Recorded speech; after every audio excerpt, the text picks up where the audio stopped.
시작할까요? 성부와 성자와 성령의 이름으로. 은총이 가득하신 마리아님 기뻐하소서. 주님께서 함께 계시니 여인 중에 복되시며 태중의 아들 예수님 또한 복되시나이다.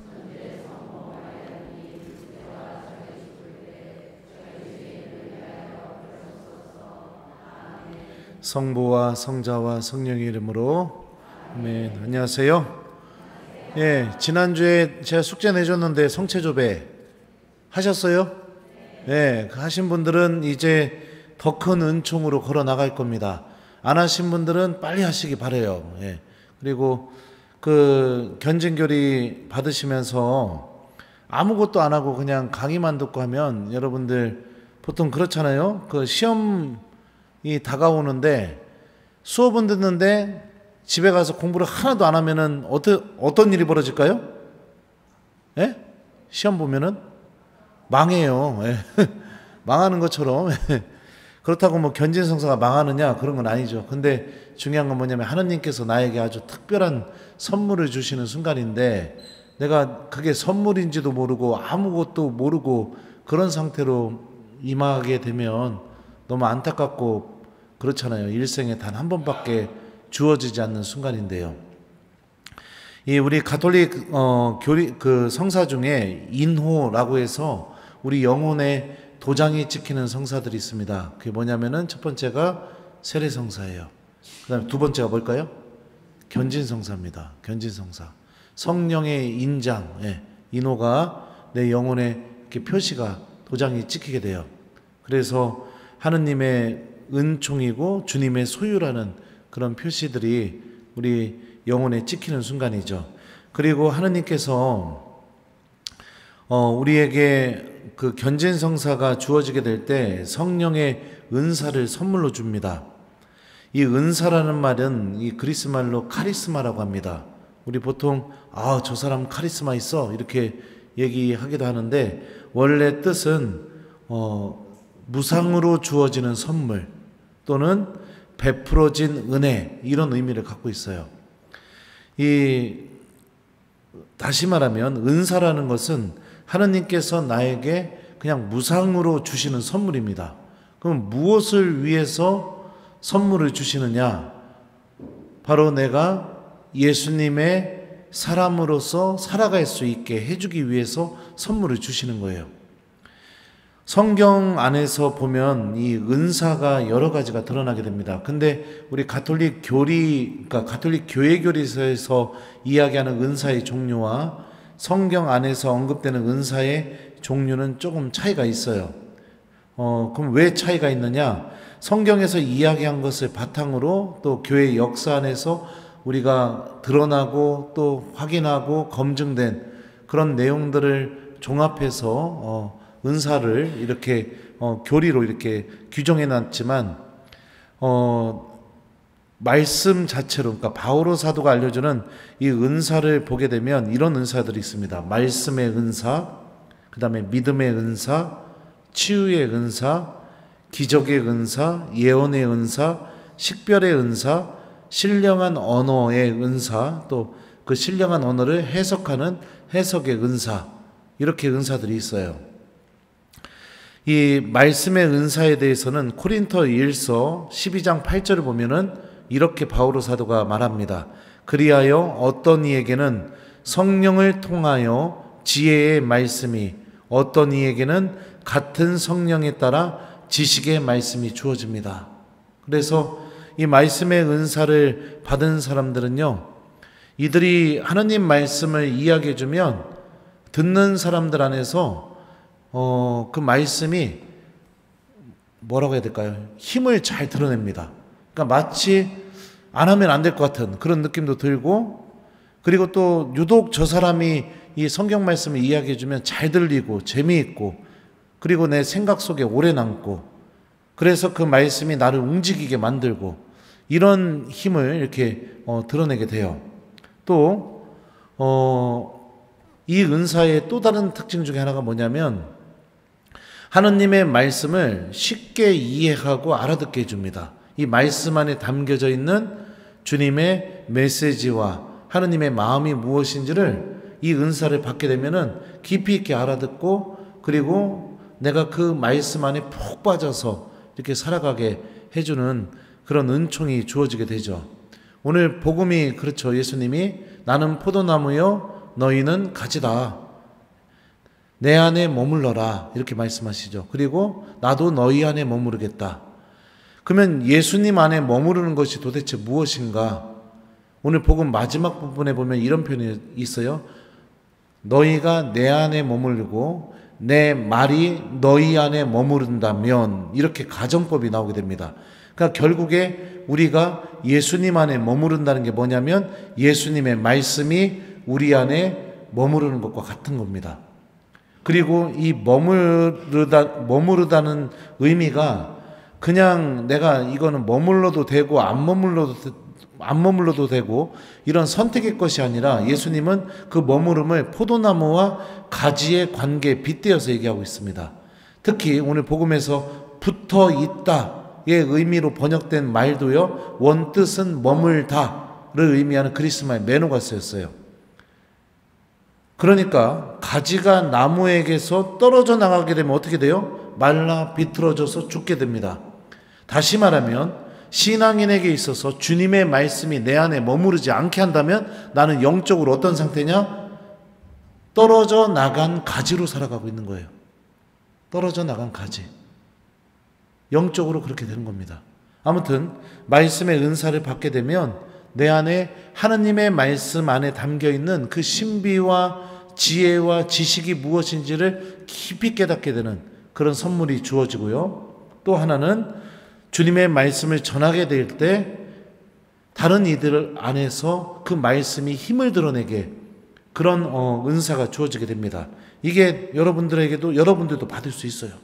주님께 청하면서 기도를 하시면 됩니다. 또 믿음의 은사와 치유의 은사에 대해서 바오로가 이렇게 말해요. 어떤 이에게는 같은 성령 안에서 믿음이, 어떤 이에게는 한 성령 안에서 병을 고치는 은사가 주어집니다. 이 믿음이라는 이 단어는요, 원래 어떤 의미에서 오게 됐냐면요, 성실함을 의미하는 그 단어에서 이렇게 파생이 됐습니다. 그러니까 한결같이 성실하게 언제나 그 자리에 굳건하게 있을 수 있게 만들어주는 힘, 이게 믿음인 거예요. 믿음의 은사를 받게 되면 이 사람은 다른 사람들의 마음을 흔들어 놓습니다. 어떻게 흔들어 놓느냐? 야, 내가 지금 하느님을 잘못 믿고 있구나. 저렇게 믿어야 되는데, 이렇게 영향력을 드러내게 합니다. 제가 작년에 베론에 있는 도미니코의 봉쇄 수녀원 수녀님들께서 연피정을 해달라고 해서 그 베론에 가서 봉쇄 수녀원 수녀님들과 일주일을 같이 지냈었습니다. 근데 수녀원에 딱 들어가서 보니까 어떻게 되냐면 철창이 있어요. 봉쇄 수도원은 철창이 있는데 철창 안에서 기도하시는 수녀님들 모습을 보면서 무슨 생각이 들었느냐?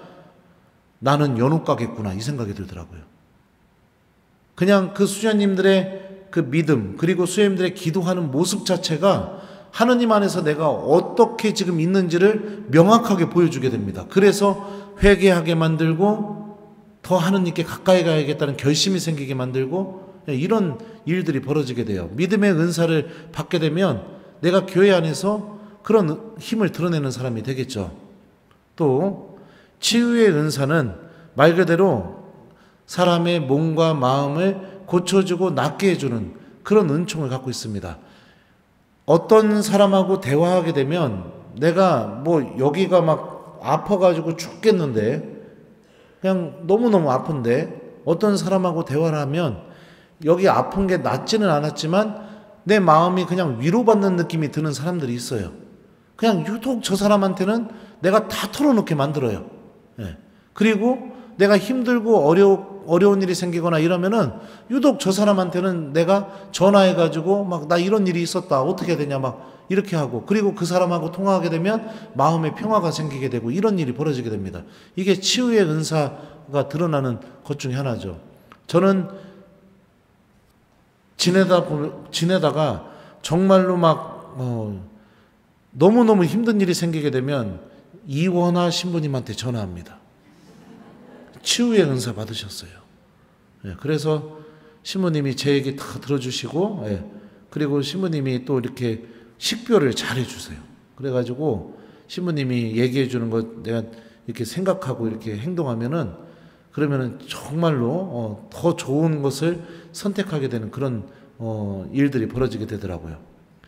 그리고 이 마음의 치유뿐만이 아니라 외적인 치유, 그러니까 우리 육신의 치유를 받는 경우도 있습니다. 제가 한 번은 제가 이 얘기를 하면 또 이제 또 어떤 일이 벌어질지 모르겠는데, 대구 교구였어요. 거기에 가서 강의를 하고, 그리고 나서 이제 그 성령 기도했으니까요. 교우들이 강의 후에 안수를 달라고 해서 안수를 이제 강의 온 신자들 안수를 다 해줬었는데, 그 중에 한 분이 이제 며칠이 지난 다음에 저한테 전화를 했어요. 그 선천적으로 척추 뼈가 이렇게 하나가 작대요. 작아가지고, 그래서 만성 이 디스크 질환이 있을 수밖에 없는 그런 잠이었는데, 안수를 받고선 싹 사라졌대요. 다리를 들지도 못했었는데 지금 다 걸어 다니고 그런다고 저한테 그러는 거예요. 그래가지고선 제가 그때 그랬죠. 자매님, 저는 그런 능력도 없는 사람이고 하느님께서 해주신 거니까 하느님께 기도 드리시라고, 감사 기도 드리시라고 그랬는데, 제가 대전교구 지속적인 성체조배 지도 신부를 하고 있습니다. 그래서 한 달에 한 번씩 성체조배 미사를 하는데, 그 자매가 몇 달이 지나서 원신운동 성당으로 미사를 드리러 왔어요. 와가지고선 제 앞에서 보여주면 다리를 이렇게 들면서 신부님 진짜 보시라고. 제가 척추뼈가 이만큼이 그러니까 정상적인 크기보다 반이 작아가지고 아예 다리를 못 들던 사람인데 지금 이렇게 들게 되었다고. 너무너무 감사하다고. 그러면서 이 얘기를 교우들한테 해도 되냐고 그러더라고요. 그래서 하지 마세요. 그래서 제가 그랬어요. 그러면 또 여기저기서 몰려들 것 같아서. 예. 근데 하여튼 이렇게 성령께서는 우리들에게 정말로 필요한 은총과 은사를 선물로 주세요.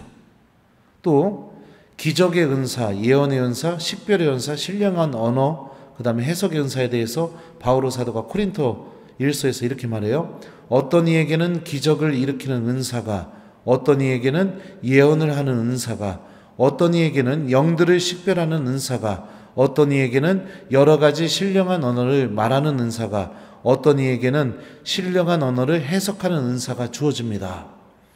기적의 은사는 말 그대로 주님께서 하신 일을 그대로 하게 되는 일들이 벌어지게 되는 겁니다. 여러분들 여기 그 아르티쿠스 성인 위에 모셔놨었죠. 실제로 기적이 일어나기도 합니다. 내가 이 은사를 받게 되게 되면, 예를 들면은 나는 기적의 은사를 받아서 성후경 긋고, 자, 내가 그러면은 지금부터 공중 부양 딱 이러고 뜨느냐, 이런 게 아닌 거예요. 예. 주님께서 하셨던 그런 기적이 일어나게 되는 거죠. 예를 들면은 누군가가 낫게 된 거거나, 아니면은 완전히 악에 빠진 사람이 회개하는 일이 벌어지게 되거나, 예. 도저히 사람의 힘으로 할 수 없는 일들이 벌어지는 거. 이게 기적의 은사죠. 저희 본당에는 지금 이 은사가 지금 충만해지고 있습니다. 왜냐하면 신자들이 미사에 미어 터지게 와요. 미어 터지게. 오늘도 미사를 드리고 왔지만 거의 막 100명 이상이 되는 교우들이 4년 넘게 미사에 계속 오고 있습니다. 이걸 도대체 뭘로 설명합니까? 성령께서 교우들 안에서 기적을 일으키고 있는 거죠. 성경에 예수님께서 하셨던 그런 기적들을 나도 이렇게 하게 되는 그런 은사죠. 예언의 은사는 앞의 일을 막 알아맞추고 그게 아니라 주님의 말씀을 전해주는 은사죠. 근데 그러니까 막 30년 뒤에 지구가 멸망합니다. 막 이런 게 아닌 겁니다. 하느님의 말씀을 전해주는데, 이 전해들은 사람에게 그 사람의 삶의 방향이 완전히 바뀌게 만드는 그런 말을 전해주는 그런 은사. 이게 예언의 은사죠. 그래서 내가 더 하느님께 붙어있게 만들어주고 더 기도하게 만들고 이런 것들. 식별의 은사는 이게 악에서 오는 것인지 하느님에게서 오는 것인지를 명확하게 구분시켜 줍니다. 예. 여러분들 본당 신부님이 식별의 은사 받으셨어요. 제가 경험해 볼 때는 맞아요. 예. 항상 헷갈릴 때는 제가 전화하면 후배 신부님이지만 아주 정확하게 식별해 줍니다. 그렇다고 이제 강의가 끝난 다음에 신부님한테 가서 신부님, 아파트를 팔아야 됩니까? 말아야 됩니까? 애를 학원을 보내야 됩니까? 말아야 됩니까? 예, 이거는 여러분들이 식별하세요. 예, 이게 하느님에게서 오는 것인지 악에서 오는 것인지를 구분시켜주는 게 식별의 은사니까. 예. 그리고 신령한 언어의 은사, 이거는 여러분들도 성령기도회나 가서 보시면 이렇게 체험하셨을 거예요. 이게 이상한 언어가 내 입에서 막 이렇게 나오는 그런 은사가 신령한 기도의 은사죠. 이 신령한 언어의 은사가 왜 중요하냐면 내 의지와는 상관없이 내 입에서 성령의 언어가 나오기 시작하기 되기 때문에 이 신령한 언어를 하게 되면 사람이 내적으로 위로를 엄청나게 받습니다. 왜요? 지금 하느님이 나와 함께 계시다는 걸 명확하게 체험하게 되니까요. 예. 그리고 신령한 언어를 해석하는 은사. 그러니까 누군가가 막 이렇게 알아듣지 못하는 말로 막 얘기를 하죠. 성령의 언어를 얘기하니까요. 그거를 해석해 줍니다. 우리나라 말로. 그래서 그 사람이 기도하고 있는 성령의 언어가 무슨 뜻인지를 알아듣게 해주는 그런 은사가 해석의 은사입니다. 자, 이런 은사들이 신부님, 수녀님들에게만 주어지느냐? 아니에요. 견진성사를 받게 되는 여러분들에게 무상으로 다 주어지게 됩니다. 무상으로요. 근데 중요한 게 뭐냐면은 편지가 막 이렇게 나한테 오게 되죠. 오게 되는데 그거를 뜯어서 읽게 되게 될 때 그 교우가 보낸 내용을 제가 알게 되고 기도를 할 수 있고 아니면 또 그 교우가 어떤 상황에 있는지를 알게 되고 또 주님께 도움을 청할 수 있고 이런 일들이 벌어져요. 근데 편지 봉투를 뜯지 않으면 어떻게 될까요? 편지는 보내졌지만 나에게 도착했지만 그 편지의 내용이 나에게 드러나지 않고 나에게 아무 영향을 주지 않습니다. 마찬가지로 견진교리 준비하는 동안 아무것도 하지 않고 그냥 평상시 미사 다니듯이 그대로만 다니고 그렇게 되면 은사의 편지는 나한테 보내졌지만 내가 뜯지 않고 있는 겁니다.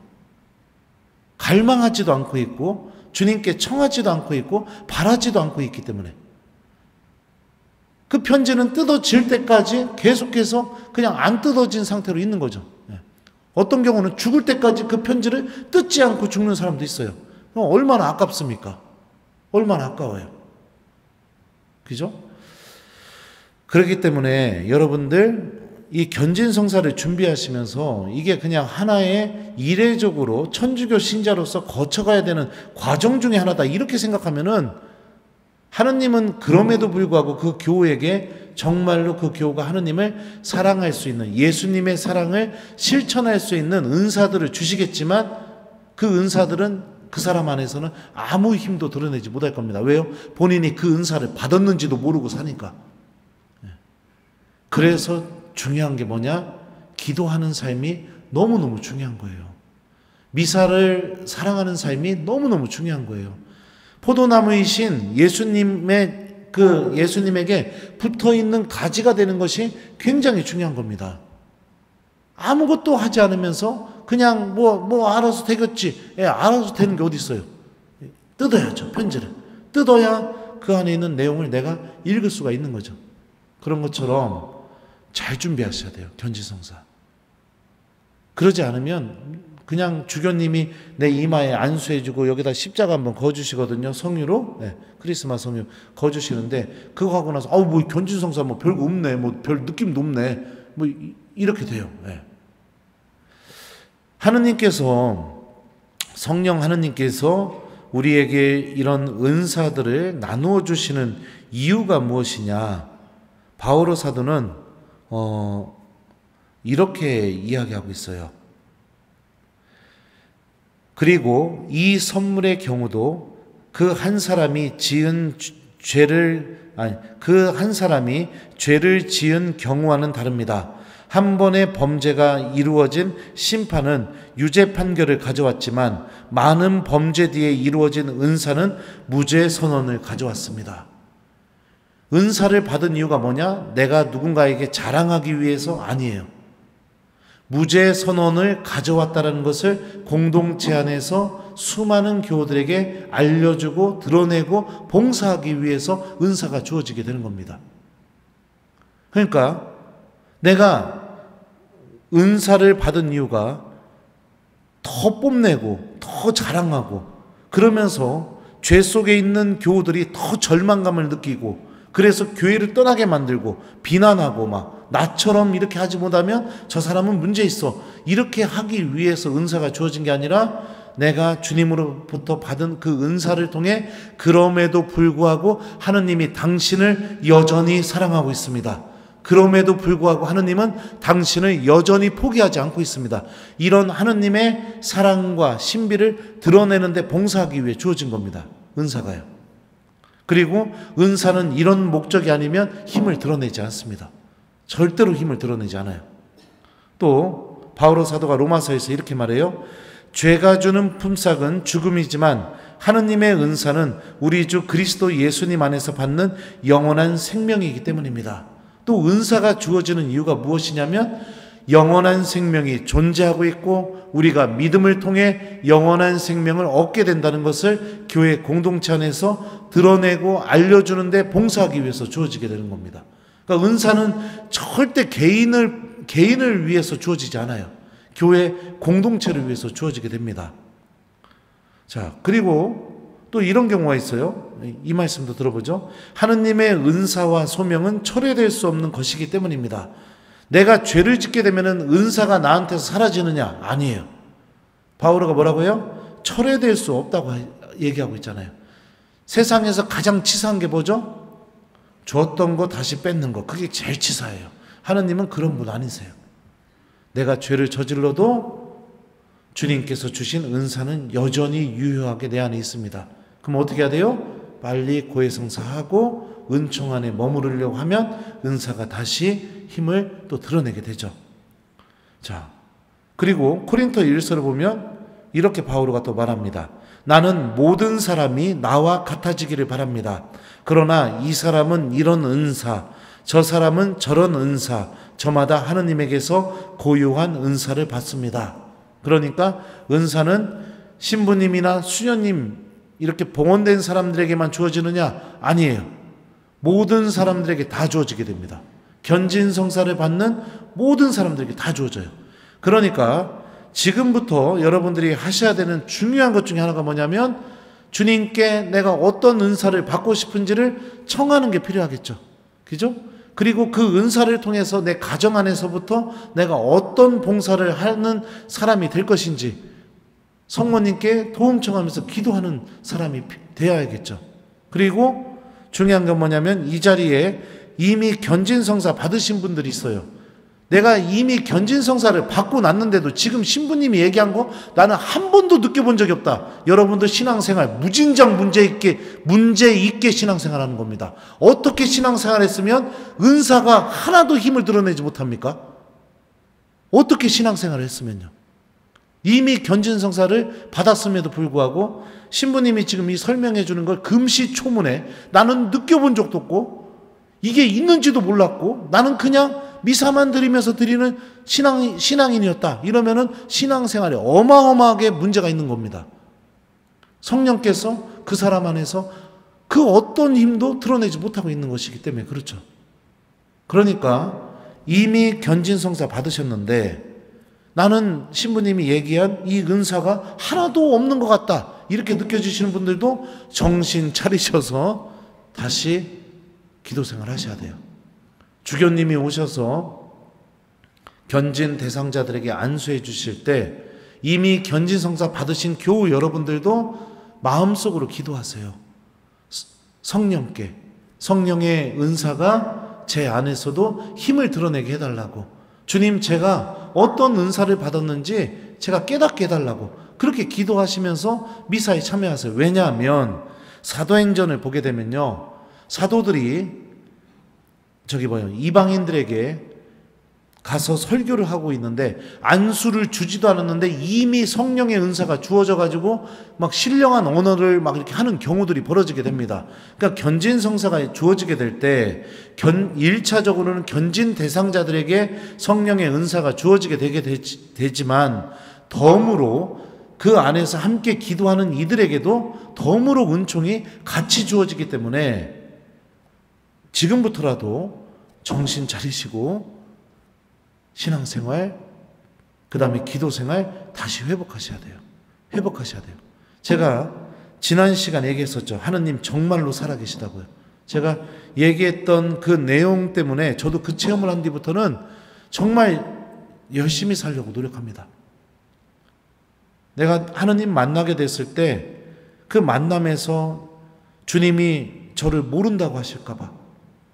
이 하느님 나라의 비유 중에 하나가 뭐냐면 주님께서 즐겨 하시는 표현 중에 하나가 뭐냐면 이런 말씀하세요. 나는 너희가 누군지 모른다. 내게서 물러가라. 이 표현을 열 처녀의 비유, 그러니까 기름을 준비한 5 처녀와 기름을 준비하지 않은 5 처녀의 비유에서도 얘기하셨었고, 또 나에게 주님 한다고 모두 하늘나라에 들어가는 것은 아니다. 하늘에 계신 내 아버지의 뜻을 실행하는 일하여만 들어간다. 여기서부터 이어지는 하느님 나라의 비유 이야기에서도 맨 마지막에 주님께서 하신 게 어떤 말씀하셨냐면 그때 나는 그들에게 이렇게 말할 것이라고. 나는 너희를 도무지 알지 못한다. 악법을 일삼는 자들아 내게서 물러가라. 근데 그 사람들이 뭐라고 했냐면 주님, 저희가 주님의 이름으로 예언을 하고 주님의 이름으로 무엇을 하고 주님의 이름으로 무엇을 하지 않았습니까? 이렇게 얘기를 했어요. 근데 그런 사람들에게 뭐라고 하느냐? 나는 너를 알지 못한다. 내게서 물러가라. 이런 표현들을 하세요. 그러니까 내가 정말로 하느님이 나를 알아보실 수 있는 신앙생활을 해야겠죠. 나를 알아보실 수 있는 신앙생활.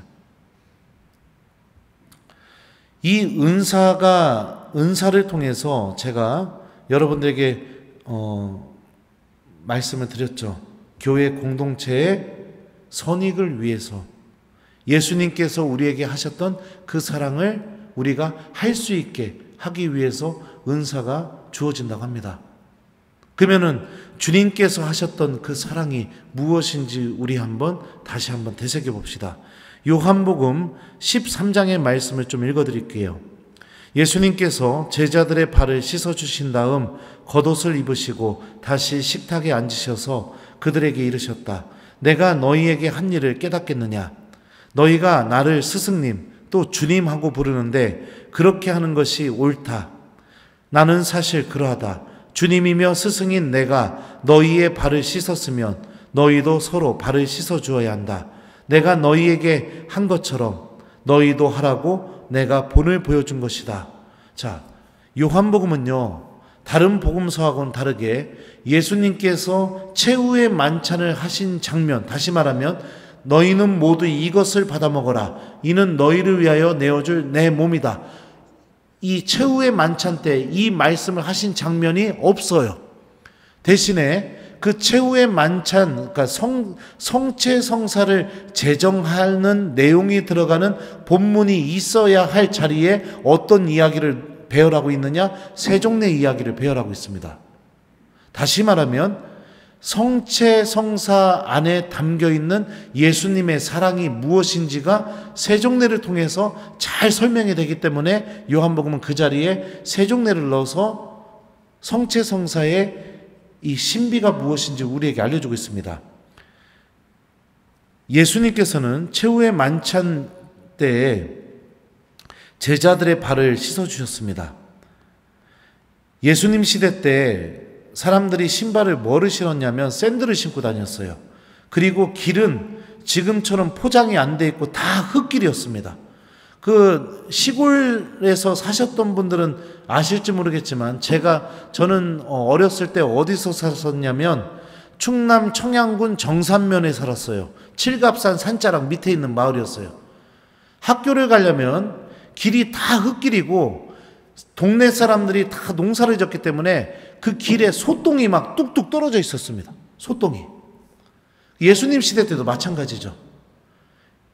더군다나 예루살렘 성전으로 향하는 길은 제사를 드리려면 본인들이 흠없는 제물을 바치려고 집에서부터 동물을 끌고 성전까지 갑니다. 그 성전으로 향하는 그 길은, 그 길에 동물 똥이 얼마나 많이 있었겠습니까?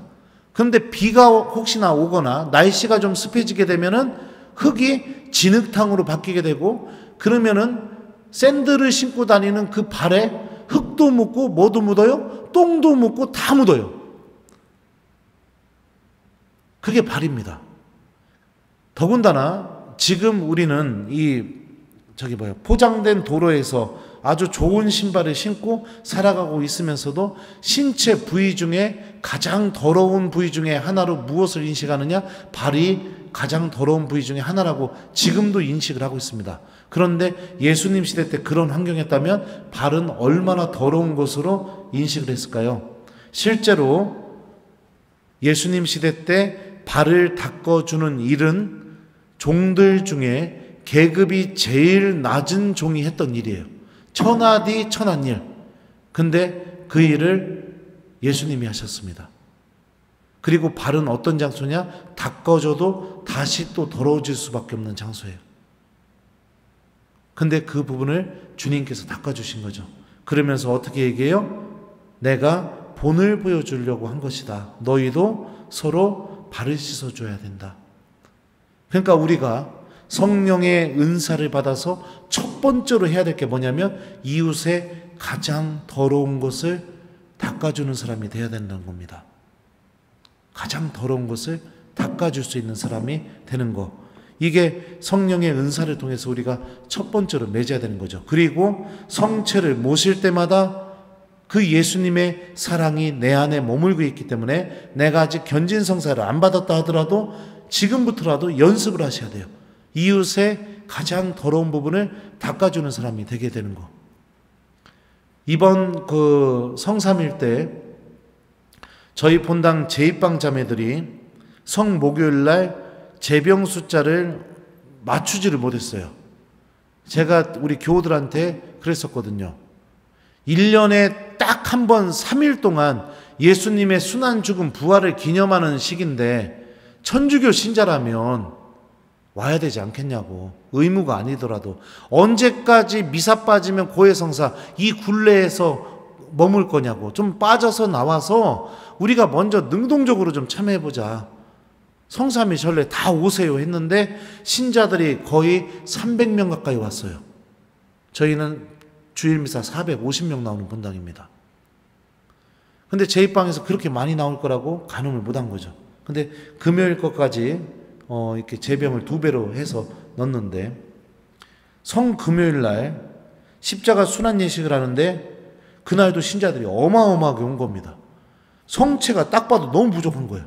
근데 축성할 수가 없잖아요. 내려가가지고선 쪼개가지고선 성체를 이렇게 다 교우들 성체 영하게 했거든요.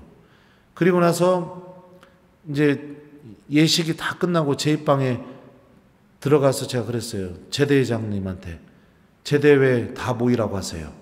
그랬더니 이제 제대회 회원들이 오늘 뒤지게 혼나는 날이구나. 이러고서 이제 와가지고서 고개 숙이고 다 이러고 있는 겁니다. 그래갖고 제가 그랬죠. 아니, 인원을 좀 파악을 해서 제병을 준비하셔야지. 그리고 미사가 시작됐는데 생각보다 신자들이 많이 왔으면 중간에라도 제병을 좀 올려줘야지. 그냥 가만히 있으면 어떡합니까? 그랬더니 제대 회원들이 죄송합니다! 이러는 거예요. 그리고선 수단 옆에서 봉투를 하나 꺼내가지고 내가 그랬어요. 이거 벌로 주는 겁니다. 이 봉투 들고 벌이에요. 부산 가서 제가 사제 연수 기간에 미사가 없으니까 사제 연수 기간에 한 명도 빠짐없이 이 봉투 들고 부산 가서 오뎅을 사오던가 여수 가서 갓김치를 사오던가 꼭 하시기 바랍니다. 그랬더니 제대 회원들이 막 이렇게 주눅 들어있다가 그 소리를 듣자마자 이렇게 막 웃는 거예요. 그래서 제가 어디 혼나는데 웃고 있습니까? 그랬더니 감사합니다 또 이러는 거예요. 그리고 이렇게 나왔죠. 이게 여러분들 이웃의 실수, 넘어짐, 잘못, 죄를 닦아주는 방법이에요. 근데 요즘에는 이웃의 실수, 잘못, 죄, 넘어짐이 재미의 대상, 흥미의 대상, 험담의 대상이 됩니다. 끊임없이 말을 만들어내고 부풀리고, 그래서 누군가가 잘못하게 되면은 그 공동체에서 힘을 얻거나 위로를 받거나 그러지 못하고 나에 대해서 떠들어대는 교우들 때문에 신앙을 그냥 멈출까 아니면 교적을 옮길까 이렇게 고민하는 일들이 너무 많이 벌어져요. 성체성사의 신비는 여러분들, 내가 성체를 모시고 자리에 앉아서 내가 원하는 기도 딱 하고 그리고 집으로 돌아가는 게 아니에요. 성체성사의 삶과 신비는 성전 밖을 나가는 순간부터 시작이 되는 거예요. 내가 너희에게 본을 보여준 것이다. 스승이며 주님인 내가 너희의 발을 닦았으면 너희도 서로 발을 닦아줘야 된다. 이것을 내가 집에서 가서, 가정에서부터 내 이웃들에게 실천하면서 살아가야 되는 겁니다. 그래야 성령의 은사가 내 안에서 힘을 드러내요. 그 사랑을 더 잘 실천할 수 있게 해주기 위해서 주님께서 나와 함께 계시다는 것을 더 깊이 있게 느껴서 내가 지치지 않고 이웃의 가장 더러운 부분을 닦아주는 사람이 되게 하기 위한 그 은총이 나에게 주어지게 하기 위해서 그렇게 힘을 드러낸다고요. 근데 이미 견진성사 받았음에도 불구하고 내가 끊임없이 험담하고 그냥 남 흉보고 그러고 살아가면은 이 성령의 은사가 그 사람 안에서 힘을 드러낼 수가 없는 거죠. 이 복음서에 보면은요, 마귀 들린 사람이 스스로 예수님한테 찾아옵니다.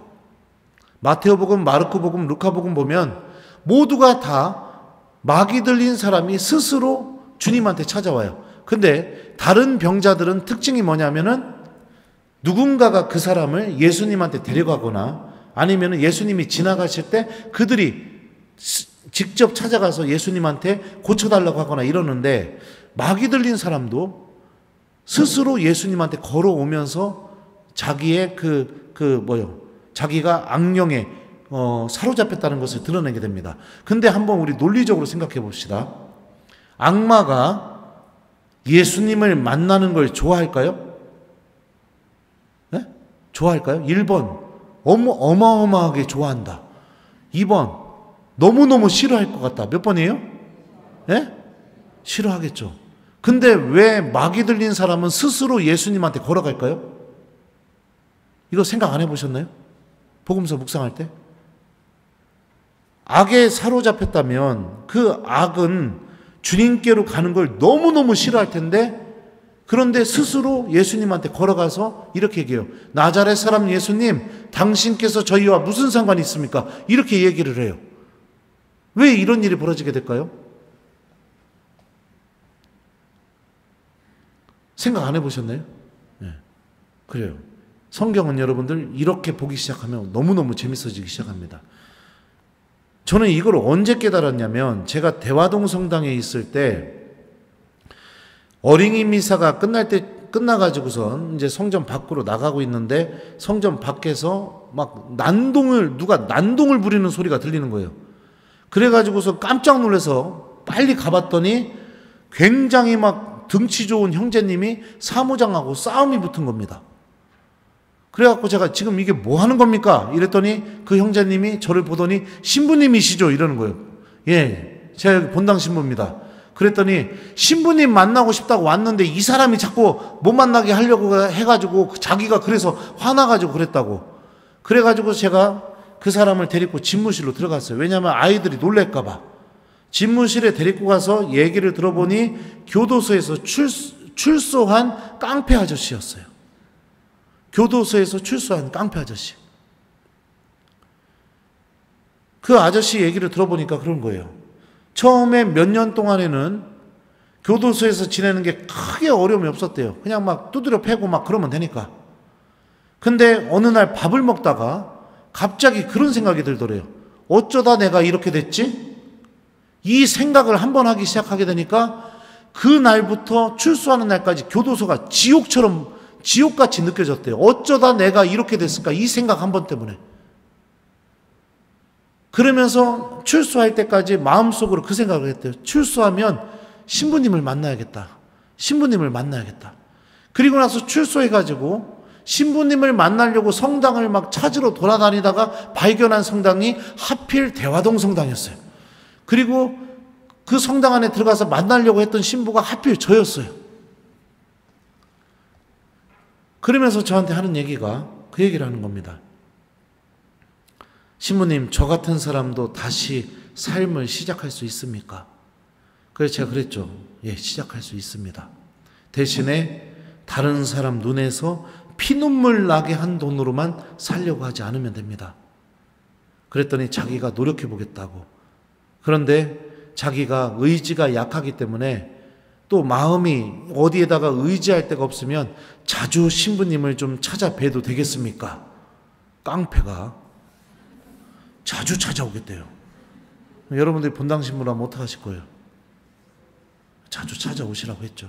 그랬더니 진짜 자리에서 벌떡 일어나더니 영화에서 보는 것처럼 90도로 저한테 인사하고 그리고 탁 나가는 거예요.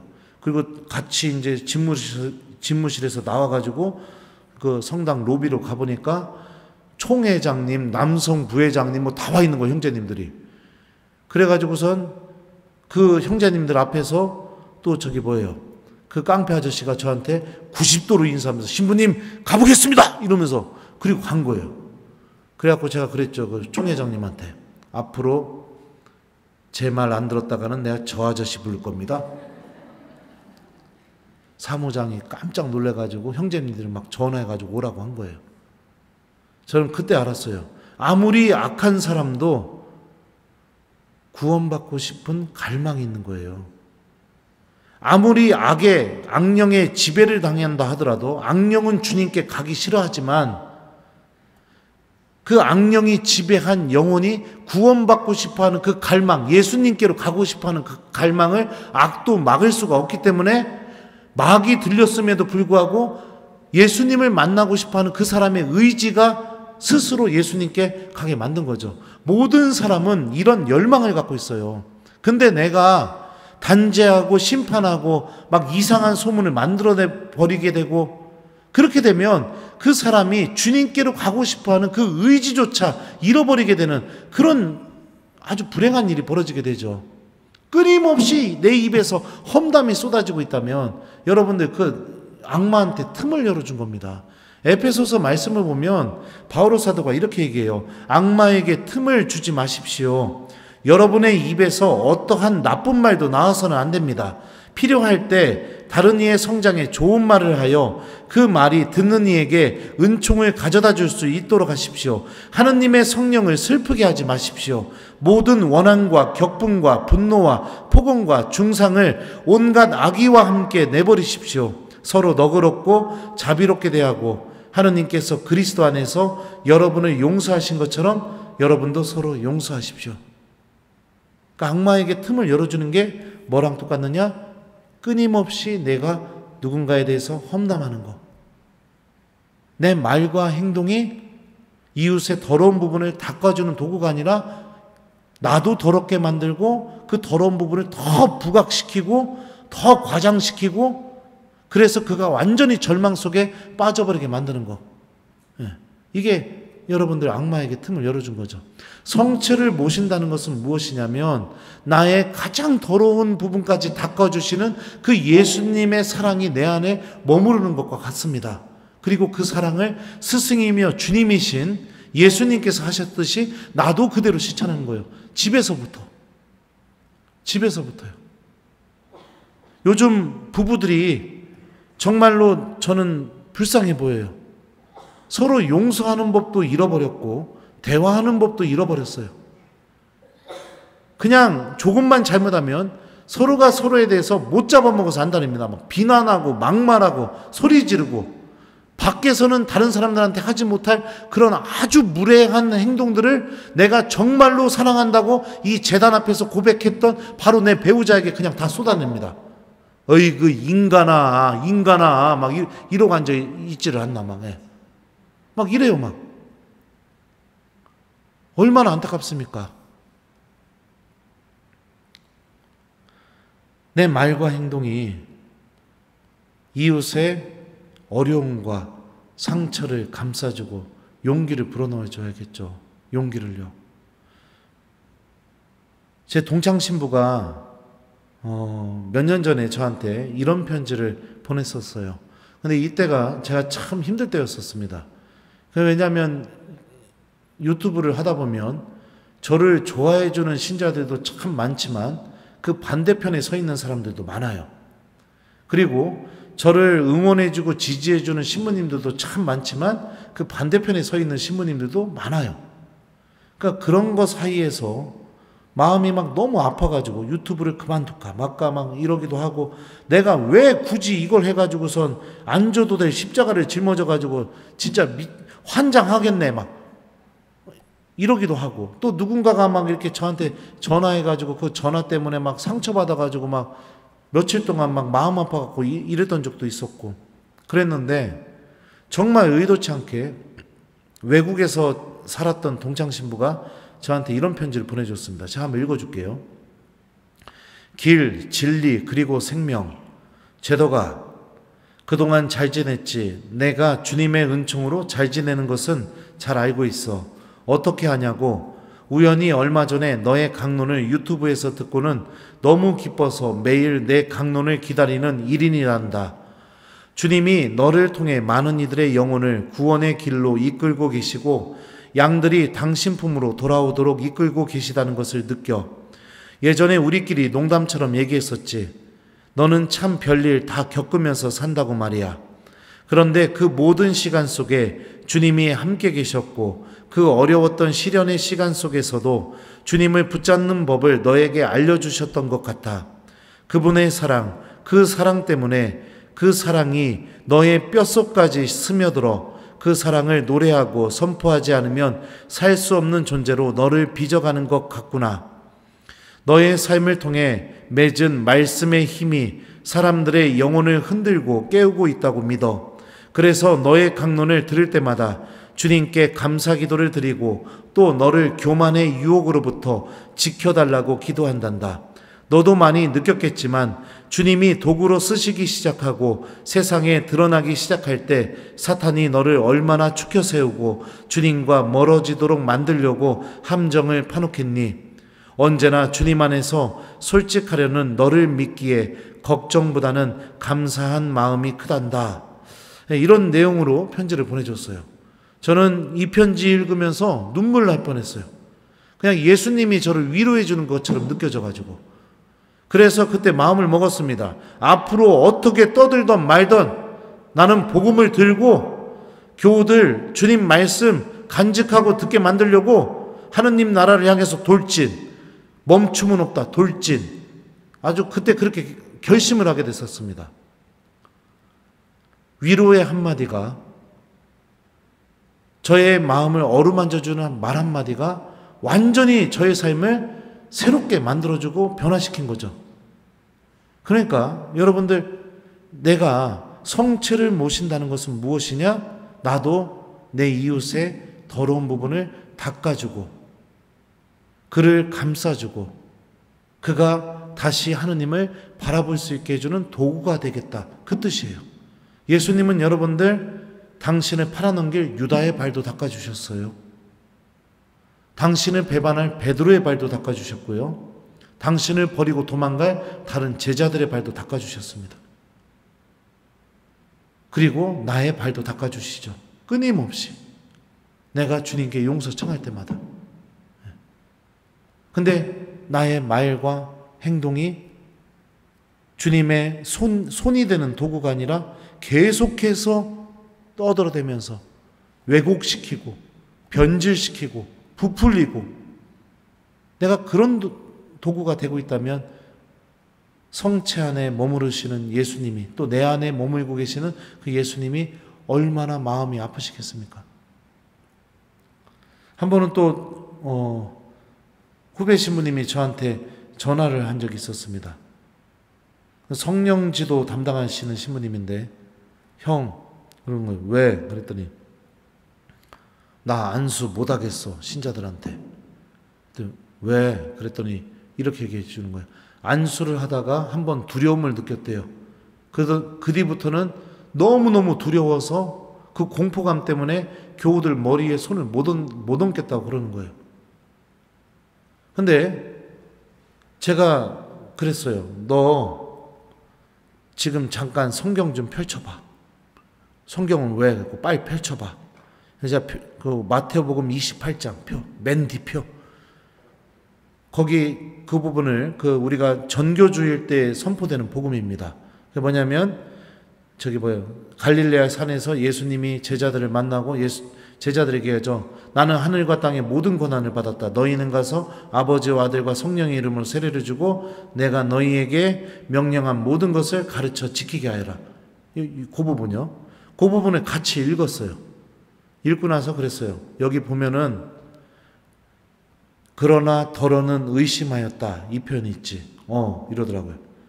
이거 그리스 말로 직역하면 그들은 예수님을 뵙고 경배하였다. 그러나 그들은 의심하였다. 이렇게 직역이 돼. 그러니까 11제자 모두가 부활하신 예수님을 눈앞에 보고 있으면서 다 의심하고 있었어. 근데 마르코 복음 펴봐. 빨리 펴봐. 같이 폈죠. 그 병행 구절을 보면은 여기 보면은 제자들 의심했다고 예수님이 혼냈지. 그러니까 걔가 읽어보더니 그러네? 딱 이러는 거예요. 근데 마태복음에서는 똑같은 장면인데 예수님이 혼을 안 내셔. 너 왜 그런지 알아? 몰라. 이러더라고요. 마지막 말씀 때문에 그래. 보라, 내가 세상 끝날까지 언제나 너희와 함께 있겠다. 제자들은 약하지, 의심하지, 넘어지지, 죄질 수 있어. 근데 예수님이 왜 그런 제자들의 나약한 믿음을 문제 삼지 않는지 알아?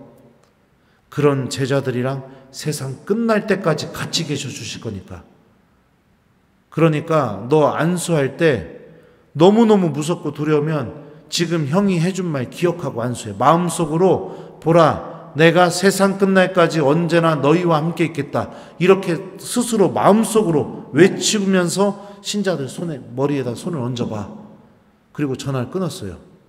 그리고 나서 한 2주인가 3주 지나더니 그 신부님이 저한테 전화한 겁니다. 형님! 이러면서.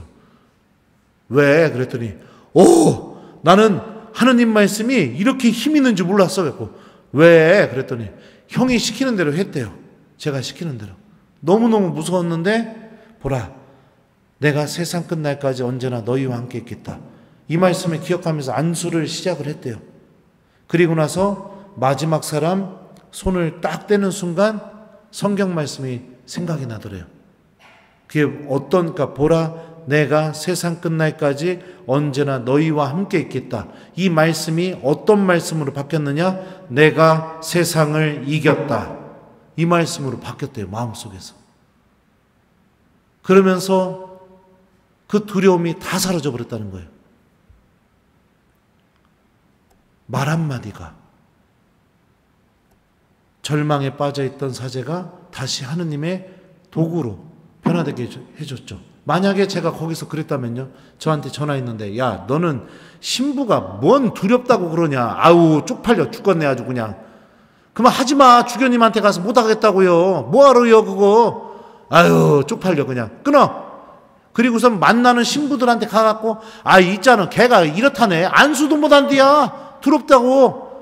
그 뭐하러 그런 일 하고 앉아있어. 아이고 참나 환장하겠네. 이러고 뭐 제가 막 떠들고 다녔다면 그 신부님 어떻게 됐을까요? 완전히 다른 이야기가 펼쳐졌겠죠. 그죠? 이웃의 가장 더러운 부분을 감싸주시고 닦아주세요. 여러분들의 말과 행동으로. 이게 여러분들 예수님께서 하셨던 사랑이에요. 그리고 우리가 이 사랑을 하려고 내 마음속에 원의가 있고 갈망이 있고 그렇게 되게 될 때 견진성사를 통해 성령께 받은 은사가 우리들 안에서 힘을 드러내기 시작합니다. 그 사랑을 더 잘할 수 있게 성령께서 도와주셔요. 근데 아무것도 하지 않으면 제가 아까 얘기했죠. 편지 봉투 뜯지 않은 거랑 똑같다는 거. 자, 두 번째 또 보죠. 요한복음 13장이에요. 이어서 읽어드릴게요. 내가 진실로 진실로 너희에게 말한다. 종은 주인보다 높지 않고 파견된 이는 파견한 이보다 높지 않다. 이것을 알고 그대로 실천하면 너희는 행복하다. 이렇게 예수님이 말씀하셔요. 발을 닦아주시고 나서 서로 발을 닦아주라고 얘기하신 다음에 그 다음에 하시는 말씀이 뭐냐면 종은 주인보다 높지 않고 파견된 이는 파견한 이보다 높지 않다. 이것을 알고 실천하면 너희는 행복하다. 이렇게 말씀하십니다. 이게 무슨 뜻이냐? 예수님의 사랑을 실천한다는 것은 내가 주인이 되려고 하지 않는 거예요. 내가 파견한 이가 되려고 하지 않는 거예요. 주인이 된다는 게 무엇이냐? 그냥 모든 게 다 내 뜻대로 되기를 바라는 겁니다. 창세기에 보게 되면은 하느님께서 아담에게 이웃을 만들어준 이유가 무엇이냐? 아담이 혼자 있는 것이 좋지 않으니 그에게 알맞은 협력자를 만들어 주어야겠다. 이렇게 말씀하시고 나서 하와를 만들어 주세요. 아담에게 처음으로 이웃을 만들어 주십니다. 이웃을 만들어 주신 이유가 뭐냐면 태초에 인간이 처음으로 느꼈던 감정이 뭐냐? 외로움이었어요. 외로움. 이 외로움은 하느님이 하와를 다시 창조하지 않으면 안 될 정도로 아주 심각한 문제였습니다.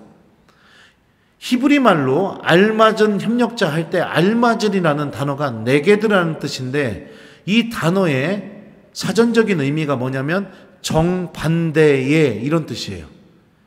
그러니까 생긴 것도 정반대, 생각하는 것도 정반대, 좋아하는 것도 정반대, 좋아하는 음식도 정반대, 취미도 정반대, 가고 싶은 곳도 정반대, 하나부터 10까지 어쩜 나랑 하나도 맞지 않는 사람, 이 사람이 알맞은 협력자예요. 네. 하나부터 10까지 나랑 하나도 맞지 않는 거예요.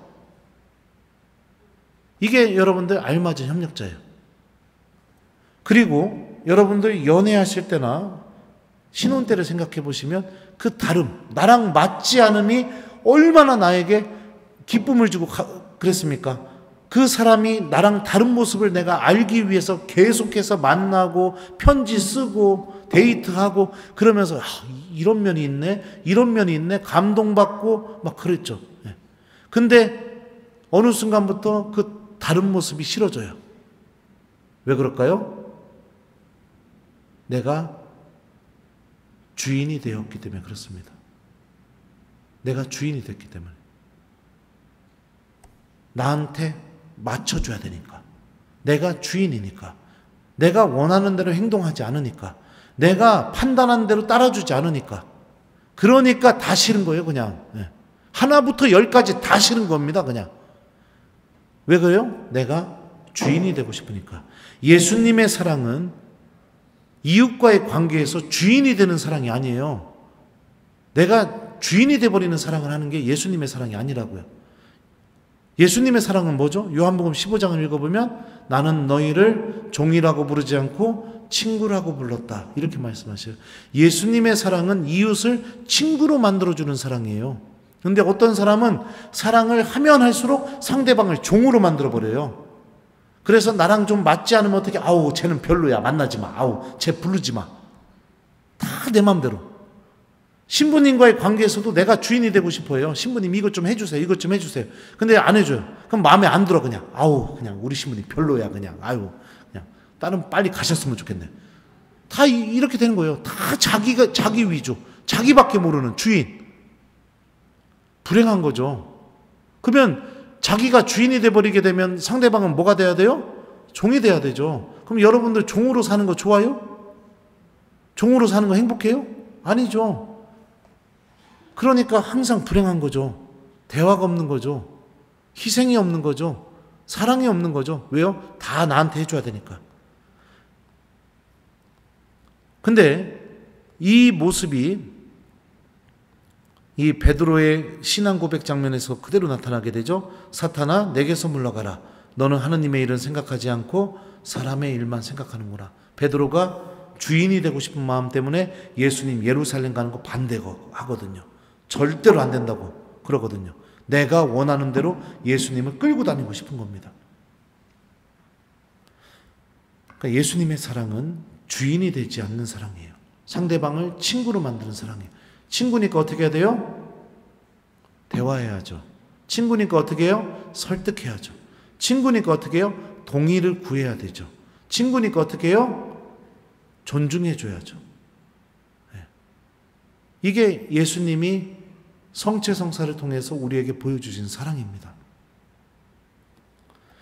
또 말씀을 좀 읽어보죠. 벌써 1시간이 다 지나갔어요. 빨리 끝내야 됩니다. 자, 요거까지 좀 하고 이제 최대한 빨리 끝낼게요. 얘들아, 내가 너희와 함께 있는 것도 잠시뿐이다.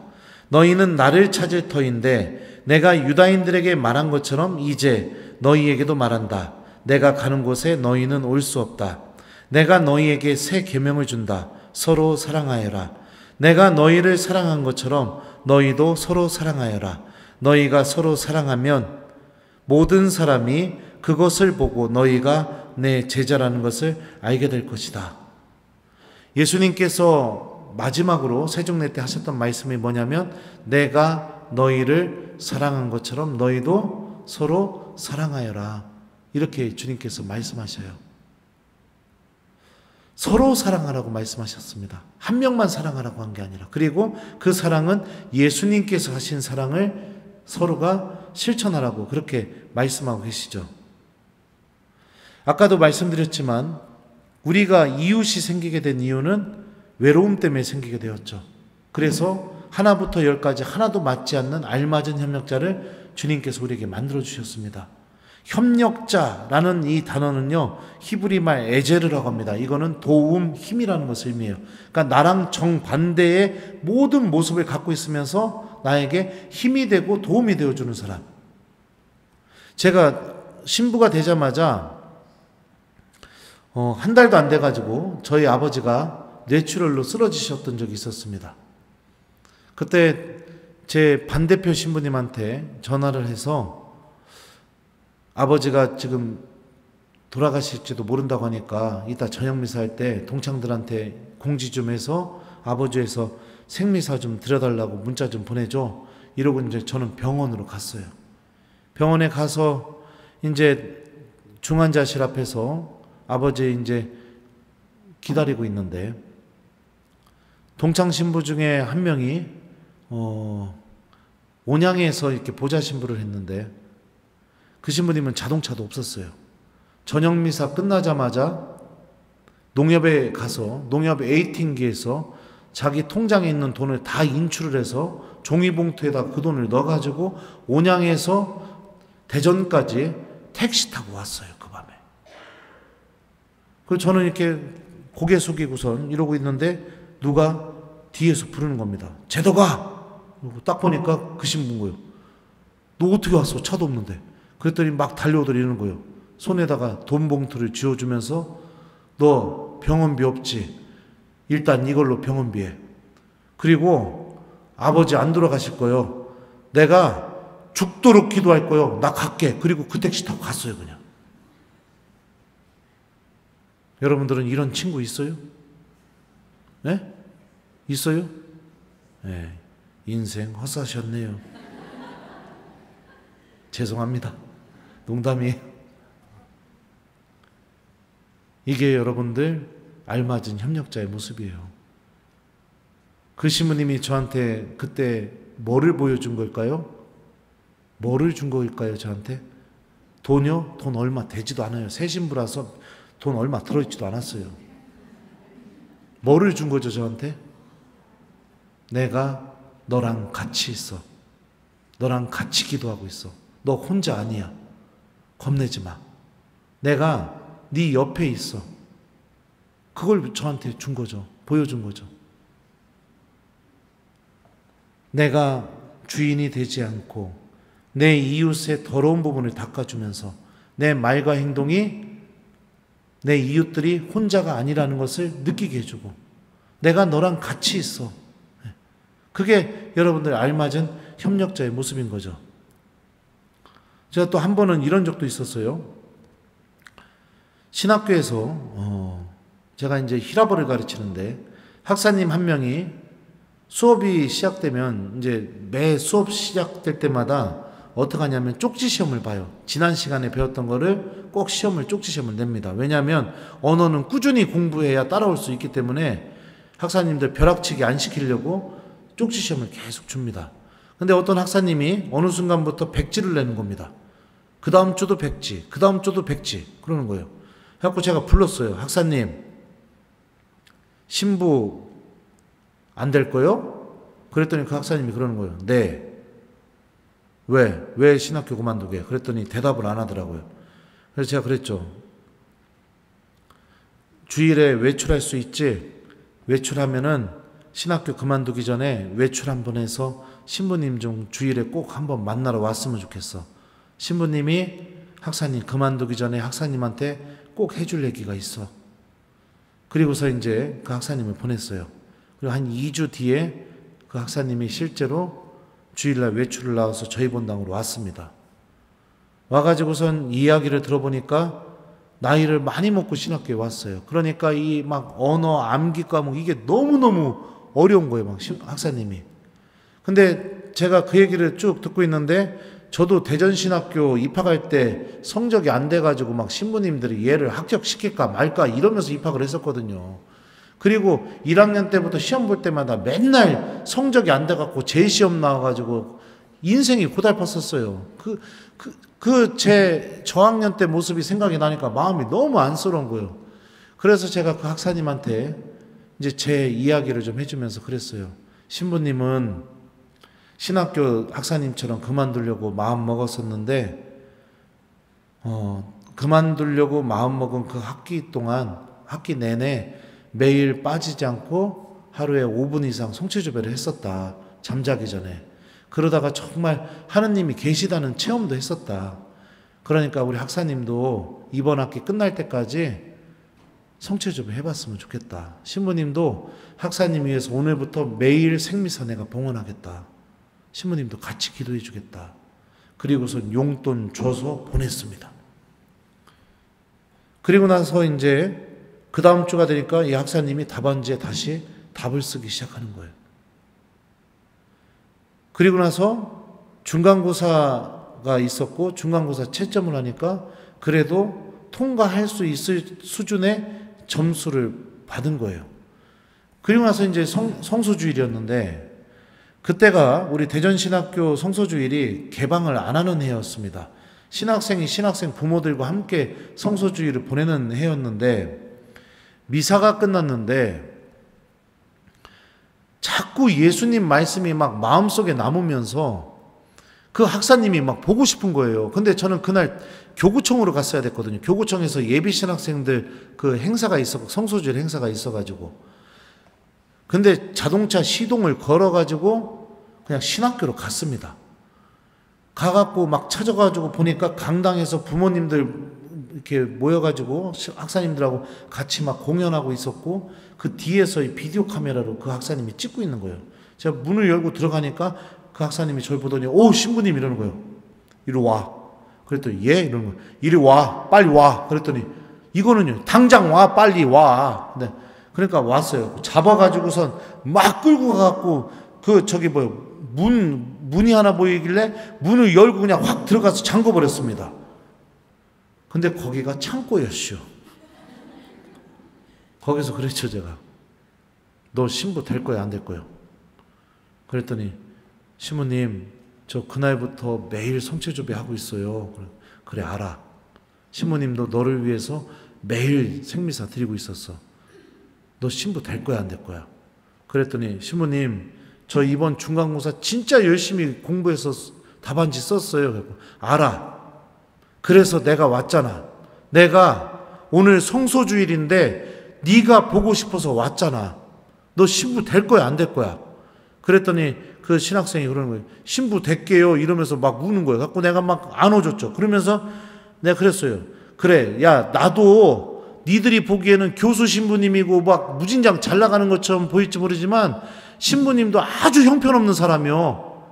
그런데도 나도 주님께 용서받고 하느님의 도움으로 지금 나도 예수님 따라가고 있어. 너 신부님하고 같이 예수님 따라가자.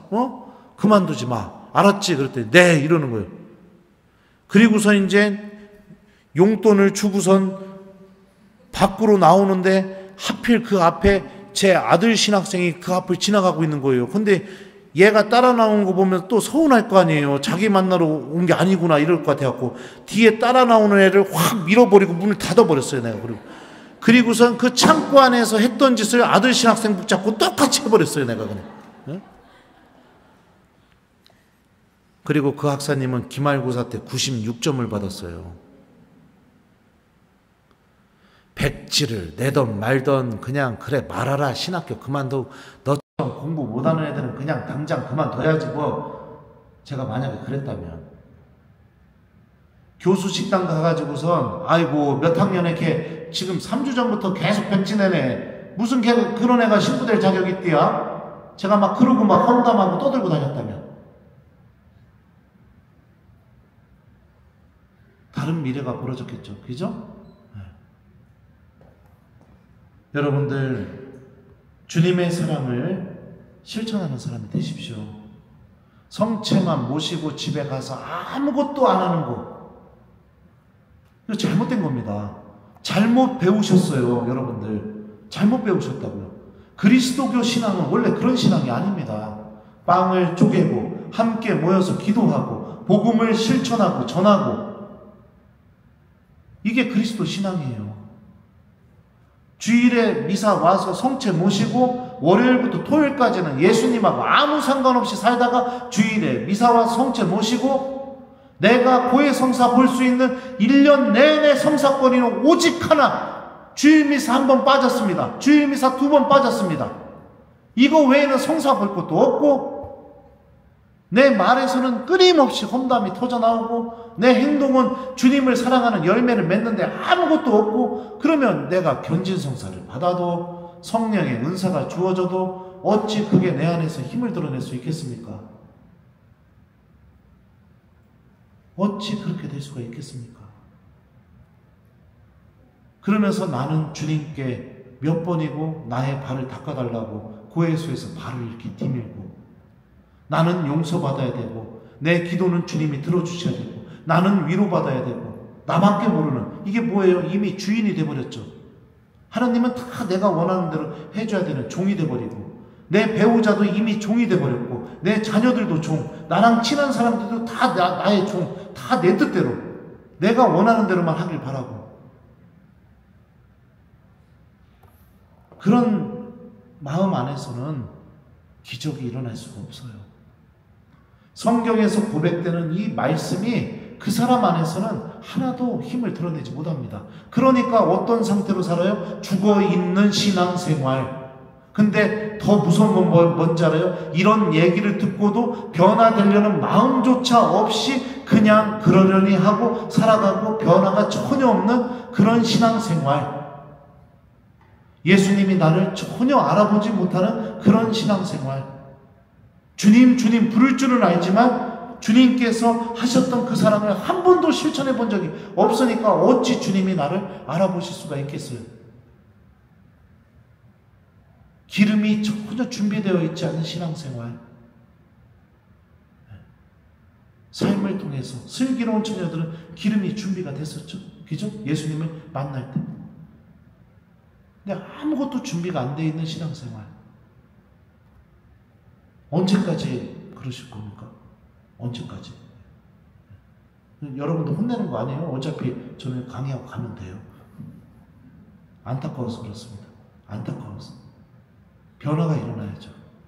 성경에 있는 이 말씀이 진짜로 힘을 갖고 있고 정말로 믿음이 있는 이들 안에서 진짜로 이루어지는 말씀이구나. 이걸 체험하셔야죠. 성령께서 정말 살아계시는 분이시구나. 이걸 체험해야죠. 체험해야죠. 저는 복음을 전하다가 성령께서 정말로 살아계시다는 것을 굉장히 많이 체험을 했습니다. 굉장히 많이 체험했어요. 이렇게 못난 저를 쓰고 계시는구나. 이거 주님께 감사드렸던 경우가 한두 번이 아닙니다. 안수를 막 주는데 유독 안수 주게 되면 항상 그런 분들이 한두 번씩 나타나요. 그게 뭐냐? 제가 안수를 주기 시작하게 되면은 막 소리를 지르면서 난리를 치는 분들이 있습니다. 근데 처음에 그거를 접하게 됐을 때 안수를 주면서 이렇게 쳐다보고 있는데 여기서 막 난리가 난 거예요. 제가 가까워질수록 저를 쳐다보면서 소리를 빽빽 지르는 겁니다. 근데 그 모습을 보는데 성경 장면이 하나 생각나더라고요. 성경에서 사람이 언제 경련을 일으킬까요? 마귀가 예수님 앞에서 도망갈 때, 그 사람에게서 나갈 때 경련을 일으키거든요. 그 장면이 생각이 나니까 무서워 죽겠는 거예요. 막 안수하면서 가까워지고 있는데 더 난리를 치니까 안수하면서 아이씨 큰일 났네. 어떡하지? 어떡하지? 그리고서 제가 막 그 앞에 서게 되니까 막 이게 막 저를 막 쳐다보면서 뭐 이러는데 무서워 죽는 줄 알았습니다. 근데 어떻게 해요? 그 사람도 겨우니까 머리에 손을 얹어줘야 되잖아요. 성모님 저 좀 도와주십시오. 마음속 기도하면서 손을 얹었어요. 그랬더니 성경 말씀이 생각이 나면서 마음이 너무 평화로워지는 거예요. 그리고 손을 떼는 순간 그 교훈은 실신해 버렸습니다. 기차 타고 오면서 제 손을 한참 쳐다봤어요. 주교님이 성품 때 축성해 준 손인데 난 이 손으로 남 미워하는 데도 쓰고 내 욕심 부리는 데도 쓰고 죄 짓는 데도 쓰고 이 손으로 참 못된 짓 많이 했는데 그런데도 주님이 아직도 나를 쓰고 계시는구나. 주님 감사합니다. 이러다가 갑자기 이런 생각이 든 거예요. 그러면 이 손을 내 머리에 얹으면 어떤 일이 벌어질까? 그리고 이렇게 한번 얹어봤어요. 아무 일이 안 벌어지더라고요. 주님의 말씀을 전하고 실천하고 내 입에서 악한 말들이 아니라 하느님의 말씀이 내 입에서 나오고 내 행동이 내 가슴 안에 담겨져 있는 주님의 말씀이 이루어지는 열매를 맺어내게 되고 그렇게 될 때 성령께서 힘을 드러내셔요. 나와 함께 계시다는 것을 반드시 체험시켜 주십니다. 특별히 여러분들 나눔을 많이 실천하는 신앙인이 되셨으면 좋겠습니다. 우리 심판의 기준이 뭘까요? 제가 읽어드릴게요. 사람의 아들이 영광에 쌓여 모든 천사와 함께 오면 자기의 영광스러운 옥자에 앉을 것이다. 그리고 모든 민족들이 사람의 아들 앞에 모일 터인데 그는 목자가 양과 염소를 가르듯이 그들을 가를 것이다. 너희는 내가 굶주렸을 때 먹을 것을 주었고 내가 목말랐을 때 마실 것을 주었으며 내가 나그네였을 때 따뜻이 맞아들였다. 또 내가 헐벗었을 때 입을 것을 주었고 내가 병들었을 때 돌보아 주었으며 내가 감옥에 있을 때 찾아주었다. 내가 진실로 너희에게 말한다. 너희가 내 형제들인 이 가장 작은 이들 가운데 한 사람에게 준 것이 바로 나에게 준 것이다. 나눔입니다. 나눔. 여러분들 소유한 거 여러분들 구원받는 데 쓰셔야 돼요. 나누면. 이게 성체를 모시면서 살아가는 이들 안에서 반드시 맺어져야 될 열매인 거예요. 내가 너희를 사랑한 것처럼 너희도 서로 사랑하여라. 우리가 이런 선택을 할 때마다 성령께서 우리 안에서 힘을 드러내십니다. 그리고 여러분들을 만나는 모든 사람들은 행복해질 거예요. 그리고 여러분들을 만나는 모든 사람들은 여러분들을 통해 예수님이 살아계시다는 것을 체험하게 될 겁니다. 가정부터 바뀌게 될 겁니다. 서로가 대화하고 서로가 위로해주고 자녀들과 소통이 일어나게 되고 부부가 서로가 서로에게 힘이 되어주고 이런 일이 벌어지게 될 거예요. 견진성사는 성령의 은사와 성령의 열매를 받는 성사입니다. 성령께서 다 주실 거예요. 이제 다음 주부터 또 은사, 열매 이런 거 곁들여서 또 계속 설명할 겁니다. 근데 중요한 건 뭐냐면 성령께서 우리들에게 이런 선물들을 주시는 이유가 뭐냐면 나 뽐내기 위해서, 나 빛나게 하기 위해서, 나 드러내기 위해서 그렇게 주지 않으세요. 내가 예수님의 사랑을 더 잘 실천할 수 있는 용기를 불어넣어 주기 위해서, 그래서 우리 본당 공동체가, 우리 가정이, 우리 구역이, 우리 반이 정말로 살아있는 하나님의 공동체로 변화되는데 내가 그 도구가 되게 하기 위해서 성령께서 여러 가지 은사들을 우리들에게 나눠주십니다. 그리고 그 은사는 예수님의 사랑을 실천하려는 의지가 있는 사람 안에서 힘을 드러내게 됩니다. 근데 내가 신앙생활을 하는데 미사 때 성체만 모실 줄 알지 복음이 뭔지도 몰라. 예수님의 사랑도 뭐 생각도 없어. 집으로 돌아가서는 뭐 아무것도 없어. 내가 그러고 살아간다면 성령의 은사가 내 안에서 힘을 드러낼 수 있는 준비가 전혀 안 돼 있는 그런 상태가 되는 거겠죠. 그렇기 때문에 마음을 고쳐먹으셔야 돼요. 고쳐먹고 여러분들 살아계신 하나님 체험하면서 살아있는 신앙생활 살아가셔야 됩니다. 살아가셔야 됩니다. 이 죽어있는 믿음, 정체되어 있는 믿음, 여기서 좀 빠져나오셨으면 좋겠습니다. 그리고 여러분들도 정말로 내가 하나님이 살아계시다는 그 체험을 통해 위로받고 힘을 얻고 그러면서 하나님 나라를 준비하면서 살아가는 자녀들이 되셨으면 좋겠어요.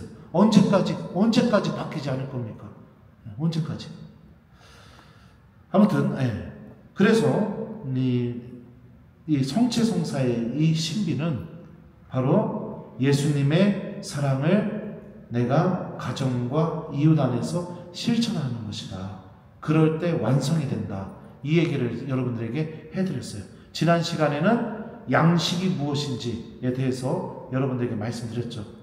이 생명의 빵 안에 담겨있는 예수님의 사랑과 양식이 무엇인지, 내가 이 성체와 말씀을 나의 양식으로 삼아야 된다고 말씀드렸고, 이번 시간에는 이 성체 성사의 이 신비는 내가 삶 안에서 실천하게 될 때, 내 입과 손과 발과 행동으로 실천하게 될 때, 그때 이 성체 성사의 신비가 완성이 된다. 여러분들도 이 예수님의 사랑을 꼭 실천하는 신앙인이 되셨으면 좋겠어요. 마지막으로 제가 요한복음에 나오는 이 예수님의 이 성체 성사의 신비에 관련된 말씀을 조금 읽어드릴게요. 발췌해서 읽는 거예요. 너희가 나를 사랑하면 내 계명을 지킬 것이다. 누구든지 나를 사랑하면 내 말을 지킬 것이다. 그러면 내 아버지께서 그를 사랑하시고 우리가 그에게 가서 그와 함께 살 것이다. 그러나 나를 사랑하지 않는 사람은 내 말을 지키지 않는다. 아버지께서 나를 사랑하신 것처럼 나도 너희를 사랑하였다. 너희는 내 사랑 안에 머물러라. 내가 내 아버지의 계명을 지켜 그분의 사랑 안에 머무르는 것처럼 너희도 내 계명을 지키면 내 사랑 안에 머무를 것이다. 내가 너희에게 이 말을 한 이유는 내 기쁨이 너희 안에 있고 또 너희 기쁨이 충만하게 하려는 것이다. 이것이 나의 계명이다. 내가 너희를 사랑한 것처럼 너희도 서로 사랑하여라. 너희가 서로 사랑하면 모든 사람이 그것을 보고 너희가 내 제자라는 것을 알게 될 것이다. 모든 사람이 여러분들을 바라보게 될 때 여러분들이 예수님의 제자이고 하느님의 사람임을 알아보는 일이 일어났으면 좋겠습니다. 그래서 이번 한 주 동안 또 숙제 드립니다. 그게 뭐냐? 여러분들 이번 한 주 동안 험담 금지, 그리고 칭찬해주기, 위로되는 말 해주기, 이게 숙제예요. 그리고 지난주에 줬던 숙제는 이번 주에도 또 하셨으면 좋겠어요. 성체조회, 평일미사 한 번씩은 꼭 하면서, 그러니까 성체조회, 평일미사 이번 주에도 한 번 꼭 하면서 내가 험담 좀 그만하고 남 욕도 좀 그만하고 좀 더 위로해주고 힘이 되는 말을 좀 해주면서 내 말과 행동이 그 사람의 가장 더러운 부분을 닦아주는 예수님의 손이 되어주기, 요거를 좀 한번 해보세요. 이런 준비가 있어야 성령의 은사를 받게 될 때 힘이 드러납니다. 아셨죠? 네, 이뻐라. 저는 그런 거 아까도 얘기했던 거, 그 새 모녀 있는 집, 그거 제가 한 거 아니라고 전 생각해요. 성령께서 제 마음 건드려가지고 한 행동이라고 생각합니다. 쉽지 않았습니다. 며칠 고민했어요. 며칠 고민했다고요. 하나님은 이렇게 기적을 만들어내세요. 기적을 만들어내신다고. 여러분들도 그 주인공이 되셨으면 좋겠습니다. 자, 그러면은 이제 마침 기도할게요. 그리고 제가 천국 가서 깔려고 한 거 오늘 여기서 천국 갔으니까 부족한 저를 위해서 여러분들 기도 중에 성모성 한 번만 해주시면 제가 또 힘내서 복음 전하러 다닐 수 있을 것 같습니다. 성부와 성자와 성령의 이름으로. 사랑이 한마디만을 온 삶을 통하여 말씀하신 나의 주, 나 지금 여기서 맹세하오니 나도 그 삶을 따라 살리라. 내 마음을 다하고 목숨을 다하여 주님이신 하느님을 사랑하여라. 또한 내가 너희를 사랑한 것처럼 너희도 서로 사랑하여라. 세상을 아름답게 해주는 단 한마디 주님께서 우리에게 보여주신 아름다운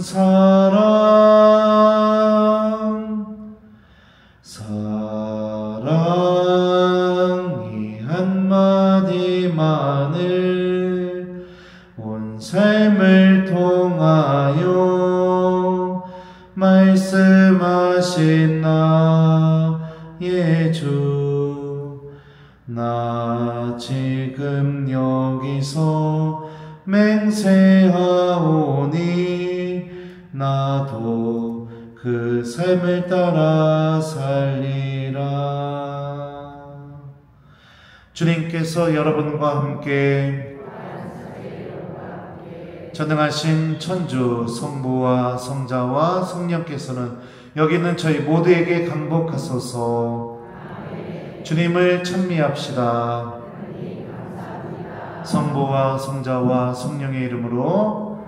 부족한 강의 들어주셔서 감사합니다.